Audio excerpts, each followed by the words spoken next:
Isipin nyo nga to, buong mundo ngayon, isa ang problema dahil sa giyera na yan. Tapos, ang mga didilis, isisisi lahat kay PBBM.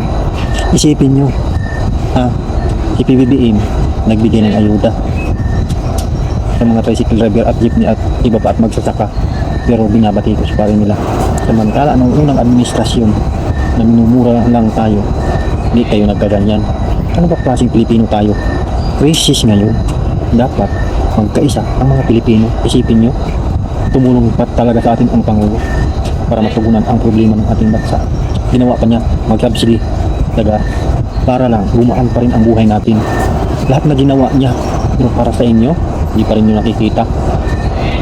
Kulang na lang matanggal ang inyong mga mata, at kulang na lang mawala na kayo sa inyong sarili at sa pag-iisip nyo, diba? Buong mundo, tandaan nyo to ha, buong mundo iisa lang ang problema. Dapat tayo magkaisa para magtulungan para malampasan natin ang problema nito. So yun, ingat lagi, God bless. Wala na talaga akong masasabi. Ayaw ko sa'yo, kuya. Sa panahon ni Duterte ay hindi ka nakakuha ng ayuda.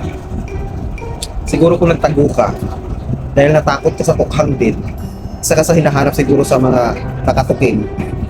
Sa inyo,